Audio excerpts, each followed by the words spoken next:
Welcome to Final Fantasy Weekly. I'm Drew Kreisman. And I am Ira Kreisman.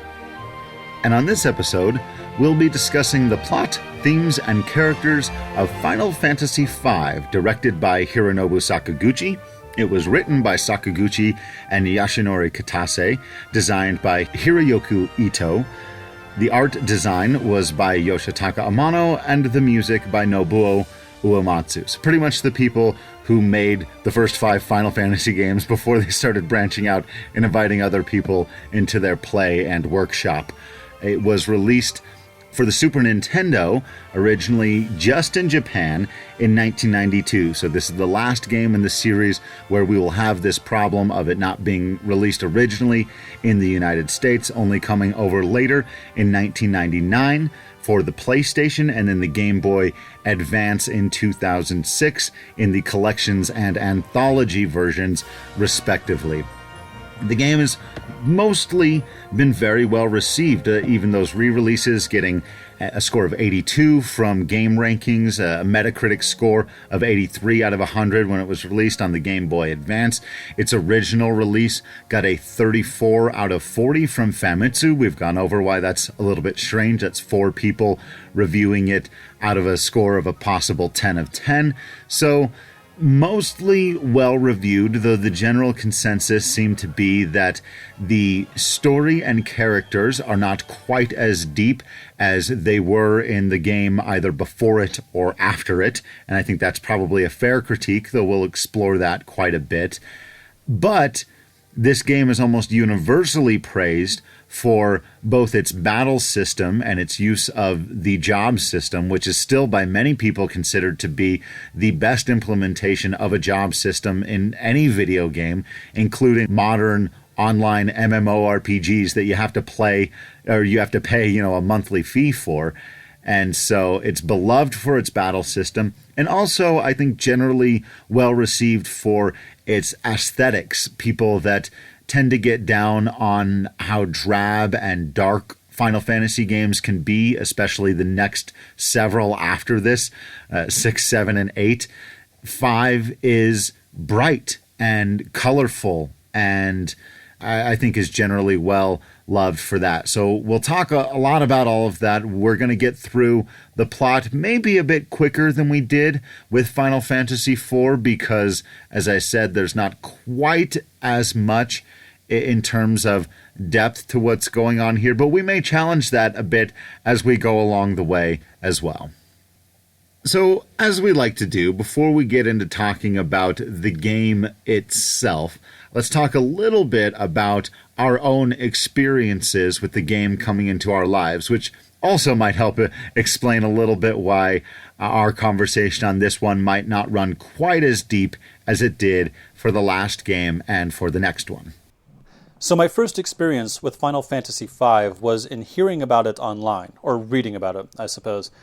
Reading other people who had downloaded the game illegally and played it that way, the fan translations that came with it, a certain main character being named not Bartz, but Sorry. What was he named? Now let's address the butts in the room at the very beginning of this. All right, called Butts, which I imagine has to do with pronunciation of certain vowel sounds between Japanese and English. Absolutely. Those two things would be spelled roughly the same. The R sound is oftentimes just, used improperly when translating. Doesn't need to be there. Probably was meant to indicate the proper vowel usage more than anything. But yeah, I think kind of a great symbol for how this game has been remembered is that this is kind of one of the main things you kind of laugh at a little bit and you go, oh yeah, the game where the main hero is Butts. And it has some hurdles, absolutely, that it has to overcome in order for it to win over people. And I think that's part of the reason why there are a lot of people out there who love Final Fantasy V and they're very hardcore about it because they were able to see past some surface level kind of silliness and find a really quality experience here. Yeah, and it is a bit goofy in a lot of ways. Bartz is kind of a dork. So I played the Final Fantasy V for the PlayStation. back in the late 90s, early aughts. And then I played it again on the Game Boy Advance. And so I played it those 2 times. And then for this podcast, I'm playing it again. But those are the only 3 times I've played the game. So I'm not as familiar with this as I am with 1 and 4 and 6. And so while I really like it, it does strike me, I'm playing through this game again, and it's like all the puns, and they're kind of ribbing each other the whole time, and it's a little bit goofy, and I don't think that's a bad thing. You were talking about it being sort of bright and cheery, and it's maybe got that adventurous quality that we associated with 3. But yeah, I would say it's a feature, not a bug, but it took me some getting used to.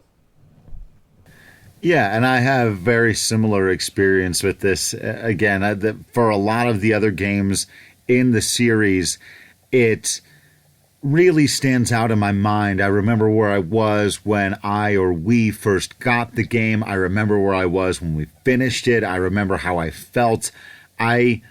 With this game, remember picking it up in college for the Game Boy Advance and kind of slowly playing through it while I was at my first year of school at CU, really trying to adapt to that whole, the college existence, and not in maybe a typical way, but I was, really working hard that year and didn't think much about games. I was, so I did not pay as deep attention to this one as I did plenty of the others. It was more of a, late night kind of distraction. And like a lot of people, I ended up kind of checking out on the story halfway into it, which really surprised me as somebody who so often, I get frustrated with people who only want to talk about Final Fantasy games when it comes to their gameplay.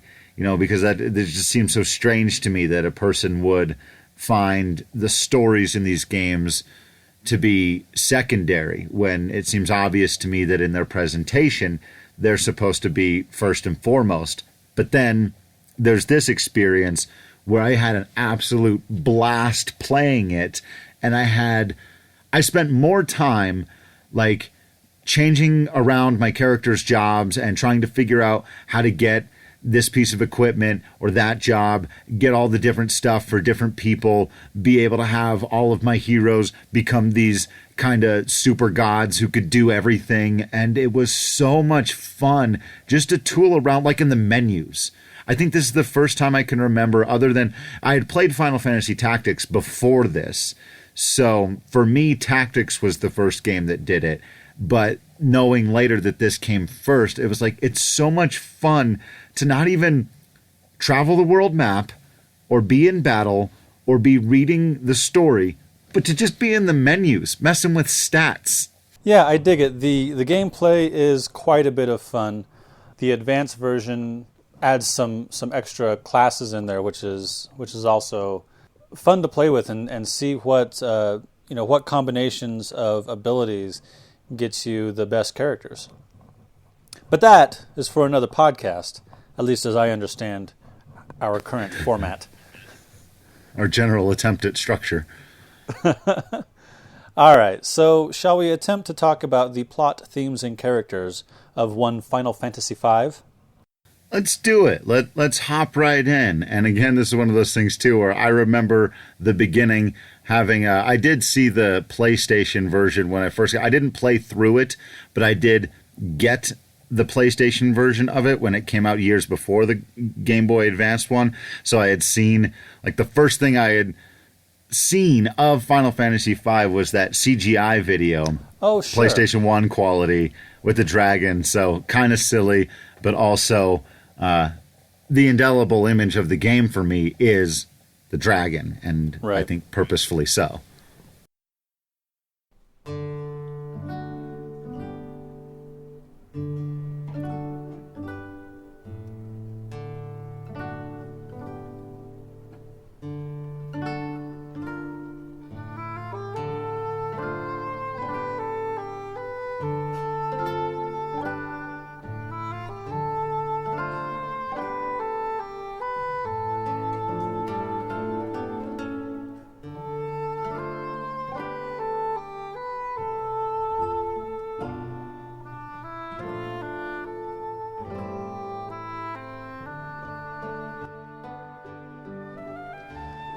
fire, water, wind, earth.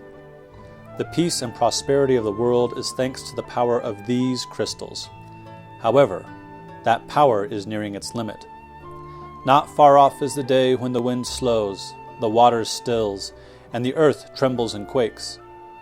And yet, everyone remains blissfully unaware, and the grave secret hidden within the crystals remains untold. All right, I love a number of things about this really quickly. References, obviously, to the first game with the still seas and the rotting earth. We've got natural stuff out of order. We've got reference to the fourth game with the people of the planet being blissfully unaware. And we've got a similarity with the third game, which begins with a crystal speaking to us. And here we're just being spoken to about the crystals. But, yeah, that's a Final Fantasy sentence you just read. So our game begins with King Tycoon, Alexander Highwind Tycoon, preparing to depart for the Wind Shrine. He has realized, he senses the strangeness in the wind. He feels that the wind is beginning to slow. So he's preparing his wind drake to fly him to the Wind Shrine. His daughter, Leena, is nervous. She does not have a good feeling about this, but he asks her to stay and keep an eye on the kingdom while he goes to investigate. I love that you just made a Star Wars reference. Did I do that? In the middle of a... Yeah, I may have done that. A bad feeling about this. Almost as soon as King Tycoon arrives, the wind crystal shatters, which stops the wind all across the world, which people, take note of. And when he doesn't return, Leena, the princess, decides to rush off and find him, which is expressly what he told her not to do. There's a pirate out at sea who notices the change in weather. And there is an old man inside a meteorite falling to the earth. And I gotta say, I think this is the first time we have a meteor be part of the game, be part of the storyline in Final Fantasy. And then it happens again and again, right? This is a motif we see in 7. 14, kind of. 14. There's a dragon inside of that one, but still I'm counting it. 15, certainly, because Titan caught the meteor. Correct. And then that's how they get their power. That's where the Exernius power station gets its power. Final Fantasy Spirits Within. Of course. Right. Kind of in 13 where, spoilers, but there's the planet becomes kind of a meteor-like device. Right. Becomes meteor adjacent. And it's space travel, which harkens back to 4. Right. Though we don't know yet that Galuf is from another world. But I do find it interesting, too, as we've talked about, especially with 4, and this would be true in a lot of the other games throughout the series. While they'll put you immediately in, to borrow from a later game, an other world, they do hold off on their craziness typically until their final act. Maybe halfway through, maybe after Act 1, right, like Final Fantasy VIII does. But they tend to try to bring you in a little bit slower with the heavy doses of either fantasy or science fiction, whatever you think of being typical tropes of those. They try to hold off, and right here, right off the bat, there's a bunch of craziness, which I think is a pretty cool way to go, but I can also see why for some people that might be a bit much. So the first character we get to control is Bartz Klosser. B-A-R-T-Z, not B-U-T-Z-Z-Z. Bartz is wandering around the countryside by himself. Well, he's got his chocobo buddy, Boko. And he's just out doing his thing. So you talked about, we just had this big grand introduction with nobody knows what's going to happen, though the world's about to go all crazy. And then King Tycoon does his thing, and then the pirate notices the water or the wind has stopped, and then there's a guy in a meteorite. But then we focus in, we narrow in on just a guy traveling around. He's got a campfire, he's with his trusty steed, and then that's when the meteor hits. So this meteor crashes. He called me his trusty steed. Oh, goodness gracious. All right. So the meteorite crashes near Tycoon Castle. Bartz decides to investigate, and there he finds a pink-haired girl under attack by goblins. That old chestnut. Like you do when you're out wandering the woods. So he rescues the pink-haired girl. Her name is Leena. She does not yet tell him that she is the princess of Tycoon. And then they find amongst the wreckage of the meteor crash an old man with a beard who remembers his name as Galuf, but doesn't remember anything else. So, as we did with the fourth installment, I think we should stop here and talk a little bit about these characters. And I want to start with a completely unfair framing of it, actually, and say that I think part of the reason why I had difficulty connecting with these characters in my first playthrough, as I was talking about, was that they reminded me a lot of archetypes found in Chrono Trigger, which I now understand as an adult person came later. As opposed to a child not person? That's correct. I was not a human being when I was a child. Breaking news here on the podcast. But that's one of those things where maybe when you're younger, your own association with a thing kind of overrates or overcomes the reality of the situation, which is that these characters were pretty deep for their time, and the fact that a few years later, this same grouping of creative people came up with similar characters who were more interesting and better developed doesn't mean that you shouldn't find time to discuss these ones. But in particular with Leena and Marley, or Marl, people say her name differently, but you've got the princess who doesn't tell you that she's a princess, who's a bit more rambunctious than you expect princesses to be, certain maybe in Disney movies or something like that, and the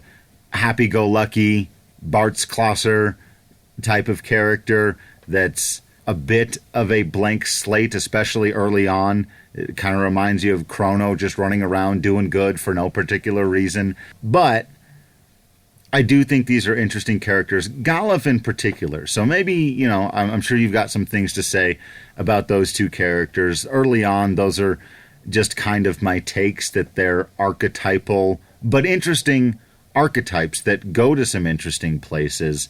Galuf, I think, a bit different. Yeah, I really dig Galuf. I think he's you talked about archetypes, so he is the archetypical dude who has lost his memory. Even though he's an older character, he doesn't really play the mentor type very much. He's more in Final Fantasy IV, we talked about that Cid being sort of the goofy uncle, crazy pirate archetype. Galuf fits that a little bit. He's very rambunctious. He's very craggy. He pokes fun at the other guys.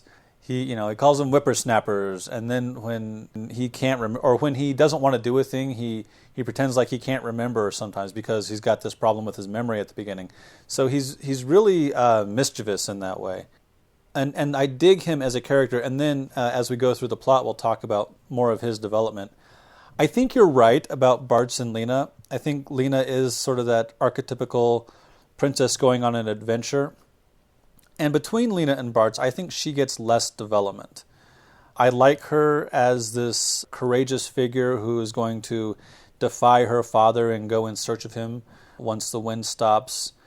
She has some pretty good heroic moments that we'll talk about when we get to them.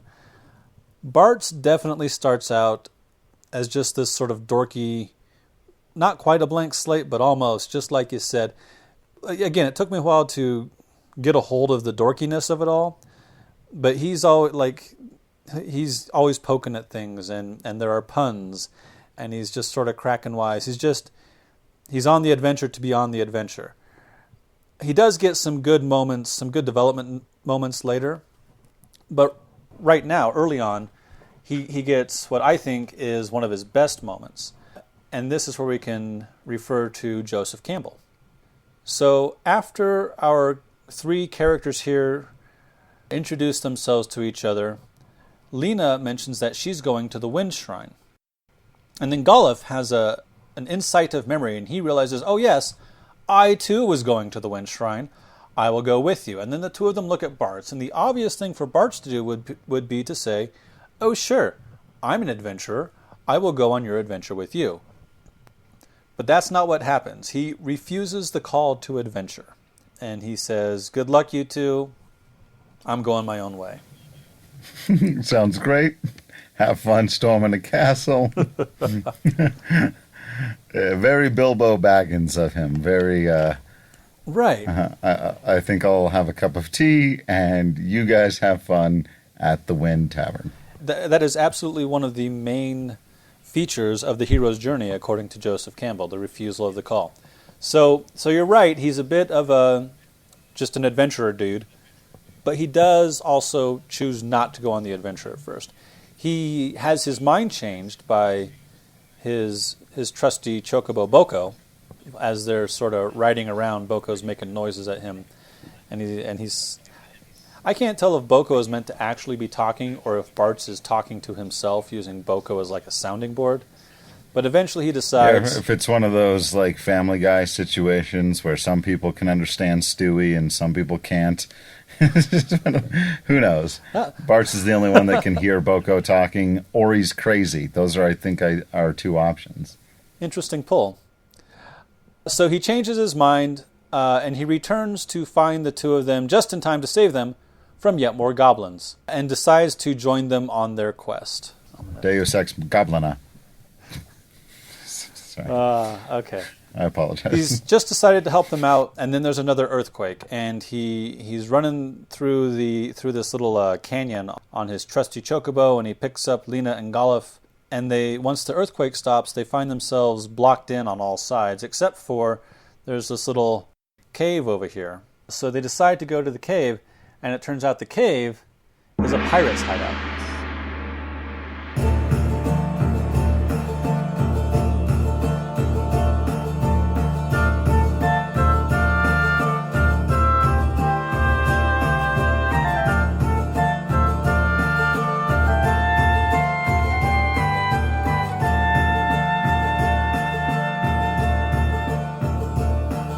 And Bartz and Galuf have the brilliant idea to just steal the pirate ship because, hey, I mean, they're pirates anyway, so it's, we're stealing from thieves.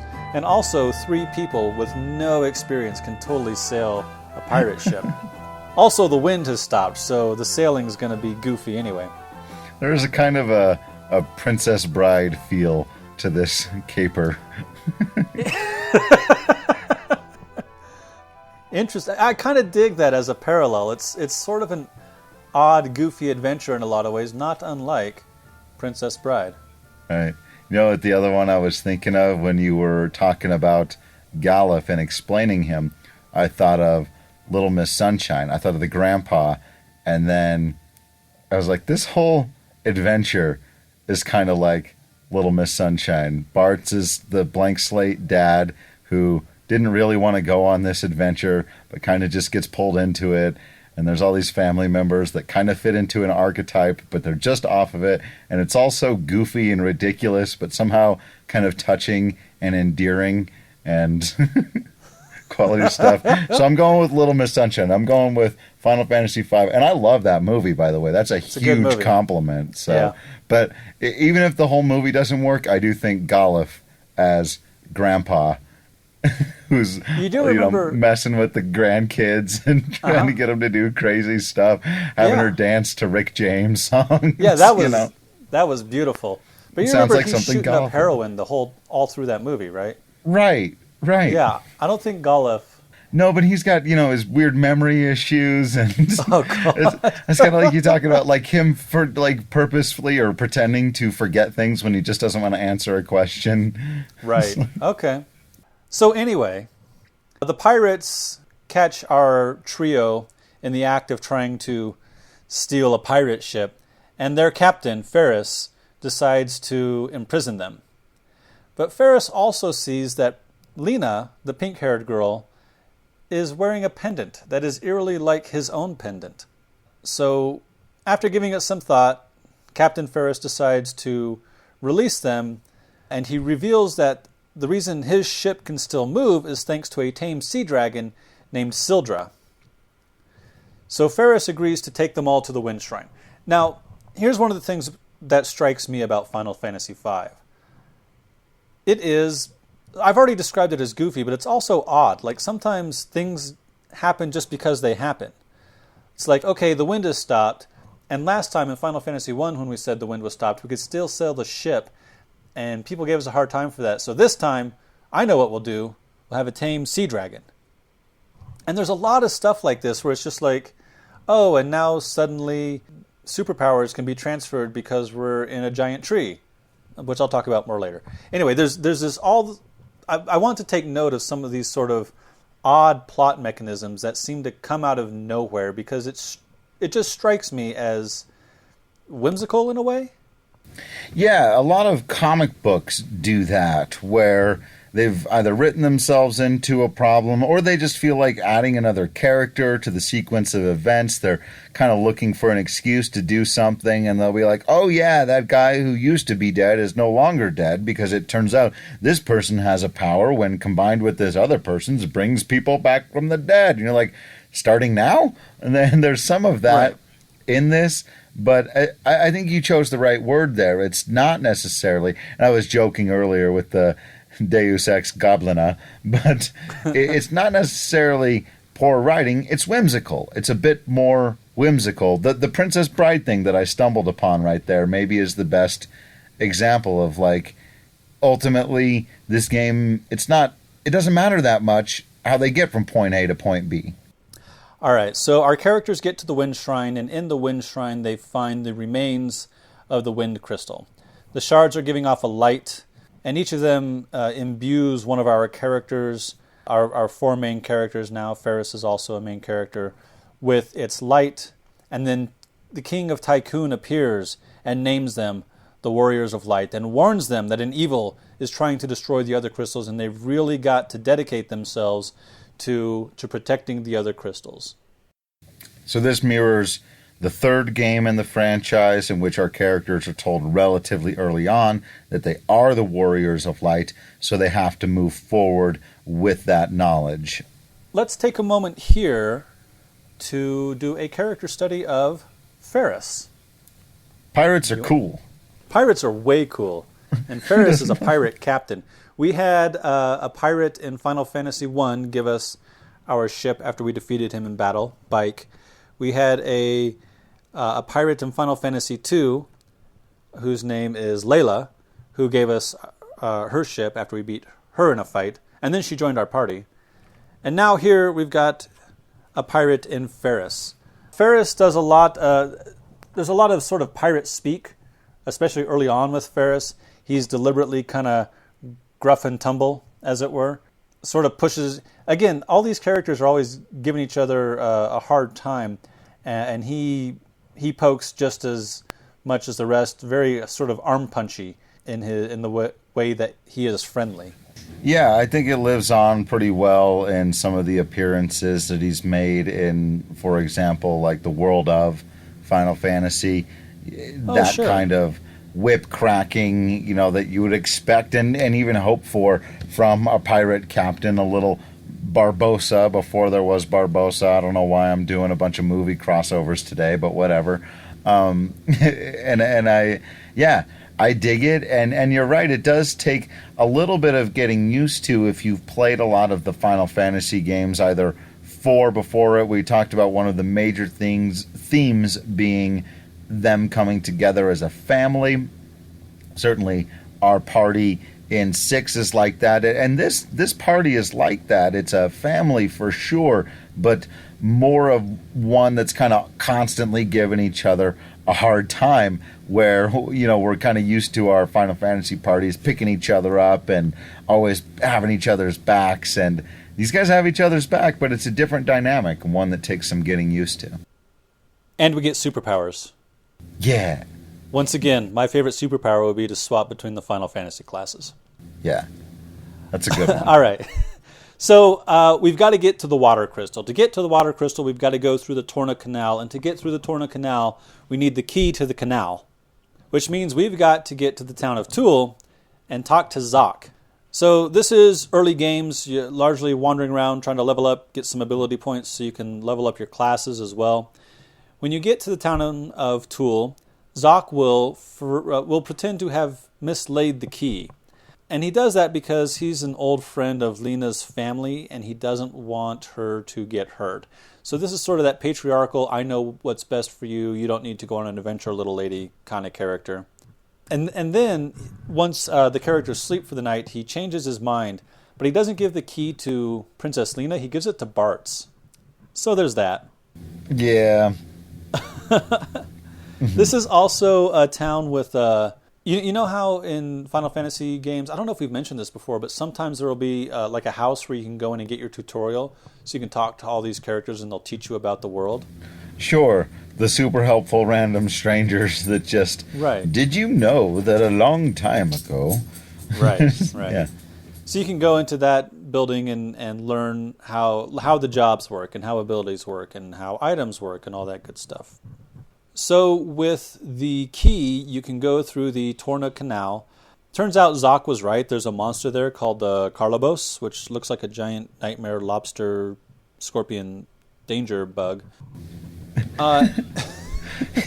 Like you do. It's not terribly difficult to defeat. You defeat the monster, but then as you defeat it, Sildra, the tame sea dragon, gets sucked into a whirlpool. And it's really... Even with just these sound effects from a Game Boy Advance, it's really kind of awful. The cry that it makes is sort of high-pitched and pitiful in a way as it gets sucked into this whirlpool, and then we're left adrift. So Faris is really upset because Faris has grown up with this sea dragon. This sea dragon has helped him be a pirate all over the world, and it's gone now. Yeah.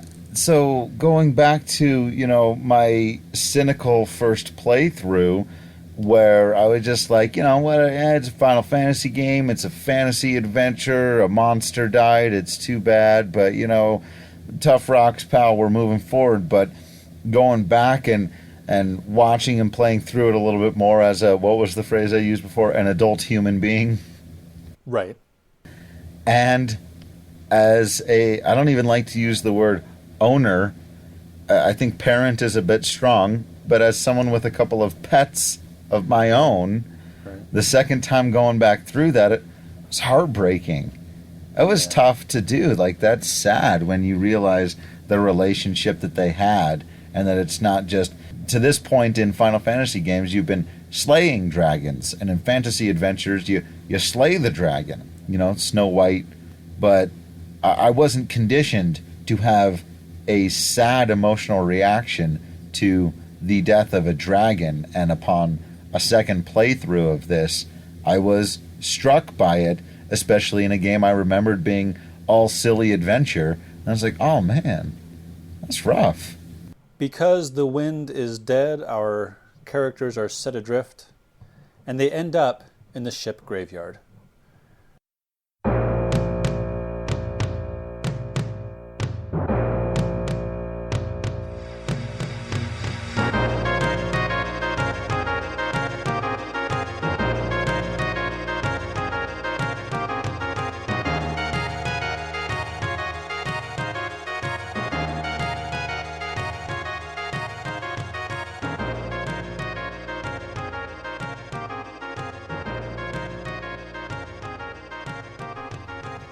This is perhaps forecasting the Phantom Forest of Final Fantasy VI. Our characters have to... It's basically a dungeon of ships, and you gotta go from ship to ship, and then sometimes some of these ships are broken up, so you gotta... There's some jumping, not really platforming, because this isn't Final Fantasy 15 or Final Fantasy 10, but definitely you gotta be creative in how you get through this particular dungeon. And then halfway through, we've had to go underwater and swim a bit, and our characters decide, we're going to stop here for the night, and they decide to set a fire to dry out, which means they're going to dry their clothes. Princess Leena, of course, being the only lady of the group, goes into a different room, a cabin, to dry her clothes, and the gentlemen stay sort of outside in the... I don't know, sort of on deck, I guess. But Faris refuses to get undressed, to let his clothes dry by the fire. And so I talked about, they all sort of pick on each other. Well, Galuf and Bartz give him a hard time. Like, they are not, there's no sort of understanding of modesty here. They're like, come on, what are you doing? And then they like try to help him get undressed, which is a little odd. Mildly awkward, but Right. And then this is where we find out that Faris is not a man, but a woman, which is why she was being a little hesitant to get undressed in front of these guys who she's just the met. Samus Aran reveal. Right. She explains that being raised amongst pirates, she felt it necessary to pretend to be a boy because all the pirates are men and pirates are pirates, and that could have been very bad for her going the other way. I'm going to keep running this through now because there are some Princess Bride parallels there of Wesley who runs off and has to kind of pretend to be harder than he is because he becomes the pirate for a little while, and he has to explain that, that's just the pirate's life, and that pirate has long since died, and he's just adapted the name, so he's kind of pretending to be somebody that he's not. Right. Life at sea. And there's somebody else now who's the Dread Pirate Roberts instead of him. Right. I kind of dig that. Could be Faris, for all we know. Sure. Now that's a multiverse theory. Faris is the new Dread Pirate Roberts. That's right. Interesting. So, our characters decide fairly quickly that they understand and they don't hold it against her that she lied to them, and, it's cool, and we'll keep cruising. As often happens when some of our Final Fantasy characters reveal something about themselves that was maybe misleading or that maybe they were embarrassed of, like you said, they behave like a family. Well, okay, so you're different. That's cool. Let's keep moving. Yeah, like with Prompto or whatever it is. And I like that they do that swerve, that's, a common Final Fantasy trope of like other people in the world may judge you or dislike you for this thing, and we were giving you a hard time 12 seconds ago, but now we get why, and just so you know, we're on your team. Right. I dig it. Yeah, me too. But that's because we've been playing these games since true. we were 5 years old, and that's part of the reason why we love them so much.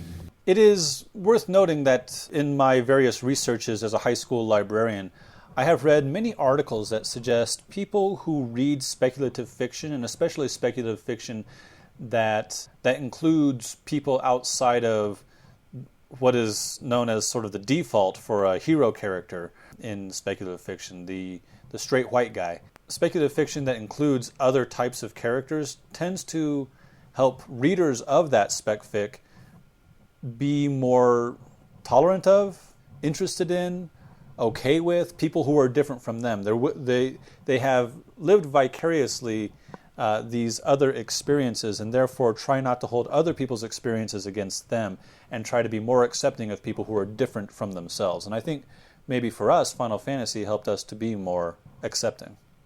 I absolutely believe that. I give a lot of credit to this particular franchise for the way I look at the world and the way I view people who are not like me. This and X-Men. I have often said that you cannot properly understand, appreciate, and love the X-Men franchise and be a racist. You can't do it.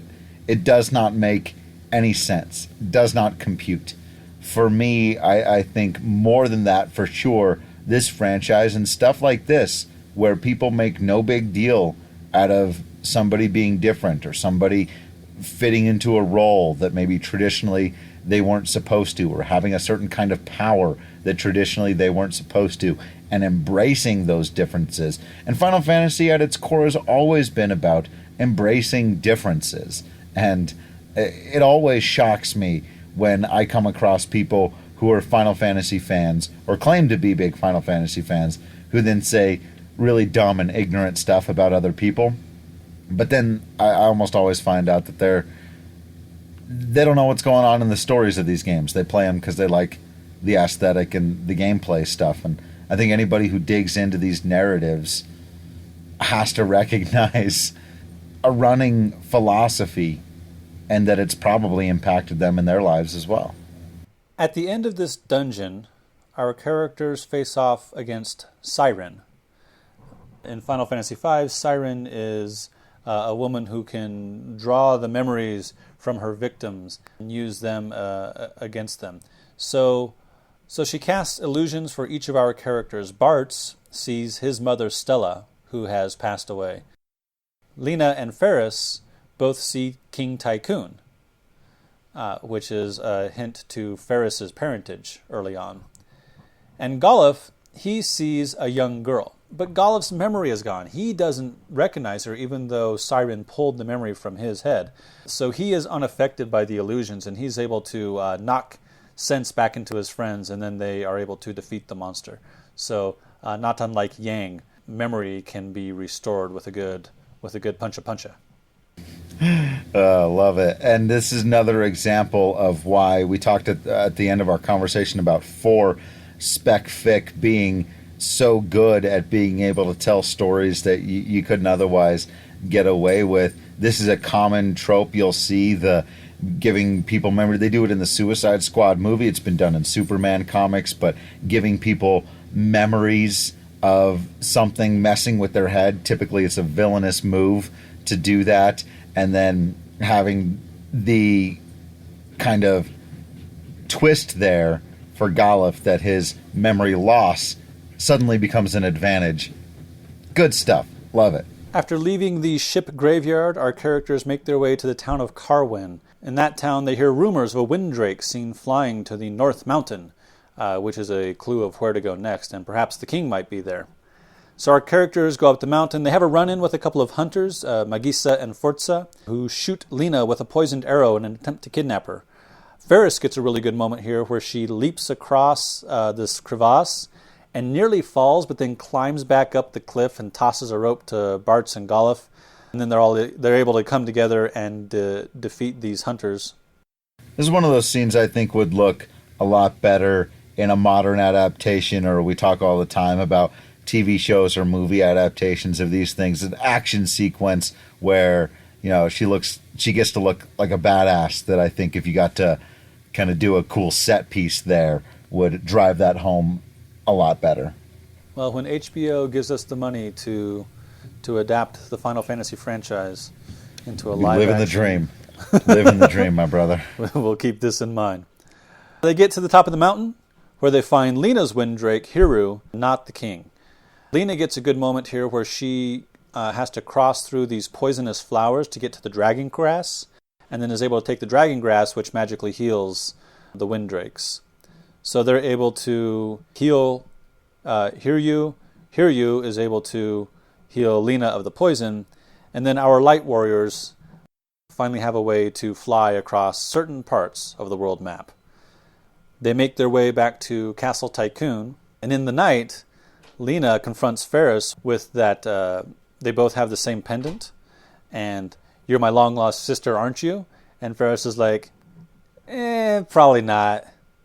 Though clearly, yes, she is, and she's just sort of denying it right now. Just a little bit of, let's kick this plot point down the road a little bit, but that's right. So if you recall, we were trying to get to the water crystal, which is in the town of Valse. At least I think it's pronounced Valse. It's W-A-L-S-E, and I am assuming a German pronunciation here. In any case, they now with the windrake, they can fly. They get to Valse, and they tell the king of Valse, hey, the wind crystal has shattered. I'm sure you've noticed the wind has stopped. We're pretty sure it's because of this amplification machine that we've all been using to amplify the power of the crystals to make the world prosperous. And you got to shut this down. And the king's like, dude, no, the machine protects my country. It has brought us great prosperity. And they're arguing back and forth when suddenly a second meteorite hits the planet. Wow, that's bad luck with meteors. Well, yeah, we'll get to that. So our party rushes to this scene of the falling meteorite. The king of Valse gets there first, and we find there that he and his soldiers have been defeated by this sort of elephant creature called a gorilla, which has been made berserk. So you defeat the gorilla, you get to the meteorite, and there's this soldier there, And he's dressed strangely. He's not dressed like anybody we've ever seen on this planet. And he addresses Galuf as my lord. This crotchety old man as my lord. Like, what the heck's going on here? But then he is wounded by the elephant creature before Galuf can remember anything. He's killed. And so our light warriors, they have to defeat the elephant creature. And then they're going to go in and stop the machine. But they're too late. And the water crystal shatters. Which on the one hand is really bad. But on the other hand, it means more classes. So like we talked about... It's like, I'd like to be bummed out about this horrible tragedy for this particular world, but new magic powers. Yes, indeed. I will collect more of my superpowers, thank you. So they gain their new jobs, and then the tower that the crystal is in, the water shrine crystal tower, there's another earthquake and it falls into the sea. And our heroes are sure to drown, except Sildra, the tame sea dragon, is not yet dead. He rescues them and then is pulled away by the current of the earthquake. And now he's probably dead. Yeah, man, they gotta kill this dude twice. Oh, Not man. cool. Not cool Like, at all. I already was hurt by having to say goodbye. Now we gotta do it again. That's a tough move. It's like they're making up for ground in Final Fantasy IV, where almost every time someone died, they came Right. back, except for Tella. It's like, no, we're going to kill this one twice. Yeah, not cool. And in a game, too, where they've established that, like, man-beast friendship is an important... Like, we're introduced to Bartz and Boko at the same time as a team. Right. So... come on, you're killing me, Final Fantasy V. I thought this was a lighthearted, colorful adventure. Right. So exploring the meteorite, they find out they can go inside the meteorite. And looking around in there, Bartz, being the dork that he is, accidentally steps on a warp point and disappears. And the rest of the Light Warriors are like, question mark? So they also step on the warp point and they find themselves in the Karnak meteorite. Which is a meteorite that has fallen near the kingdom of Karnak. Sure. Almost immediately upon exiting the meteorite, our characters are arrested. Why are they arrested? Awesome. This is the first of many tropes. Getting arrested happens in Final Fantasy a lot. It happens definitely in Final Fantasy VII. It happens in 10, I'm pretty sure. Happens in The Spirits Within. Yes, that counts. Yeah. I think you're constantly getting arrested in Final Fantasy 12. When are you not? Well, you're under arrest for that entire game. There's a warrant out for a lot of that game. 15 as well. Pretty much the entire sure. time you're under the run from the law. So, I suppose getting that means- arrested. So whenever Magitech troopers drop from the sky in Final Fantasy 15, is that like getting pulled over? Yeah, right. Wow. Stop. You're under arrest. We're pretty sure you're the prince that we keep saying is dead. Does this look like the prince's car to you? I'm pretty sure this is the king's car. Thank you very much. Nice. But yeah, I don't know if it's the first time in Final Fantasy we've been arrested, but it's an early time of many, that's for sure. So our characters are arrested because they have emerged from the meteorite. And therefore, surely they must be in league with a werewolf that also emerged from the meteorite. A little bit of Monty Python. It's like, if she weighs the same as a duck, Oh, God. then the warriors of light are made of wood. Burn them! Yeah, right? Well, considering the town of Karnak is powered by the crystal of fire, that would appear to me to be an apt analogy. Well done. Well done. So our characters are thrown in prison where they meet Cid Previa. This is the Cid of Final Fantasy V. He blows a hole in the wall trying to escape, but rather than escaping, he blows a hole into their cell, so he just makes the cell bigger. Cid, in this world, is responsible for the amplification machines, the machines that amplify the power of the crystals, which we know now is also shattering the crystals. And he realized his mistake, but was imprisoned by Queen Karnak when he tried to shut down the device. I don't have a very high opinion of the people of Karnak because we also learn that they have built this huge wall between their city and the Library of the Ancients not very far away. Like, I got no sympathy for a society that decides, I know what we'll do. We've heard something that we don't like, that might be inconvenient for us as a group, and therefore what we'll do is we'll wall off the information. Like, fork these guys. I'm not impressed. Yeah. As the Black Panther recently reminded us in the global hit movie, it is the scared and the cowards who build walls when we should be building bridges. And we are all part of one tribe. And I think Final Fantasy V is making a similar argument here in their depiction of the people of Carmack. And we are very quickly embroiled in their inner politics, and I think we're not supposed to like these people, and for that reason, that they are tribal in their thinking, and there's a clear argument here that is bad, and I am fine with Final Fantasy making that argument. You can call it propaganda all you want. I know some people will do that and say, well, if you've got a message, it's propaganda. Here, to me, is one of our first examples of Final Fantasy making a political argument very clearly, and me being absolutely fine with that. Yeah, I would say I guess you can call it propaganda, but I would say that it's just theme. You don't have to agree with the theme, I guess, but yeah, building up walls as opposed to coming together as a world to fight Golbez or whoever the bad guy is in Final Fantasy V is, I think, important.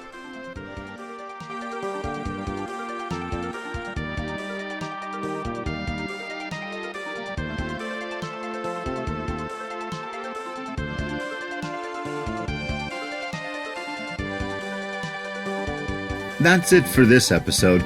Thanks for listening, and thank you to everyone who's reached out to us. Feel free to let us know what we missed, got wrong, or should have mentioned. You can follow us on Facebook and Twitter at FFWeeklyPod, or you can email us at finalfantasyweekly@gmail.com. Join us next time when there will be more shatterings, evil trees, and an other world.